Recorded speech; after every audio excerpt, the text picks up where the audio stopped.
আজি ঘৰৰ চাকি গছি জ্বলাই ওলাই আহিছোঁ শুক্লেশ্বৰ মন্দিৰলৈ বুলি। অফিচ থাকে বাবে সোমবাৰে মন্দিৰ আহিব নোৱাৰোঁ যদিও ৰবিবাৰে যিমান পাৰোঁ আহোঁ ওলাই।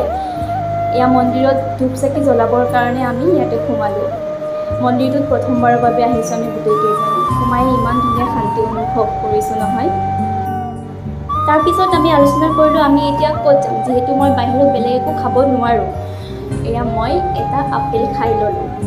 কিয় মই বাহিৰত খাব নোৱাৰোঁ কৈ আছোঁ আহক। তাৰপিছত আকৌ আহিলোঁ আমি বিদুৰ ভাই চাবলৈ আমাৰ কলিতাৰ বাবে। আমি চোৱা নাই, আমি চালোঁ বাৰু যোৱাটো ৰবিবাৰে।